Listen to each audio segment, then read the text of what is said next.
اس ان اشعار میں جو علامہ نے فرمایا ہے کہ طارق چو بر کنارہ اندلس سفینہ سوخت گفتند کار تو بنگاہ خرد خطاست۔ طارق بن زیاد نے جب اندلس کے سمندر کے کنارے پہنچ کر اپنی کشتیاں جلانے کا حکم صادر کیا تو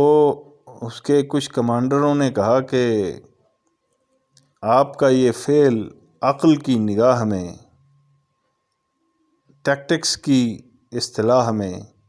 ایک غلطی ہے کہ آپ نے اپنی واپسی کا دروازہ بند کر دیا ہے۔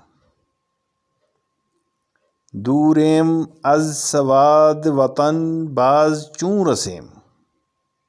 ہم اپنے ملک اپنے وطن سے دور ہیں،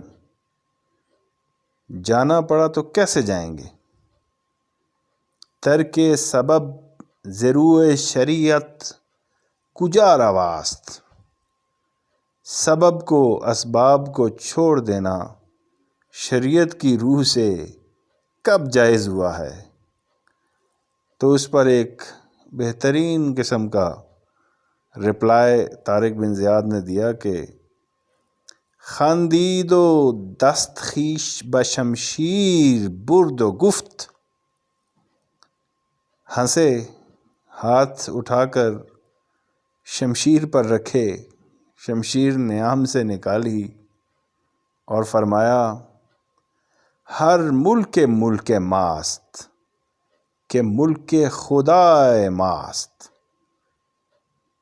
خدا کا جتنا بھی ملک ہے ساری بادشاہی خدا کی ہے، اس لیے ہم خدا کے بندے ہیں اور ساری بادشاہی سارے ملک ہمارے ملک ہیں۔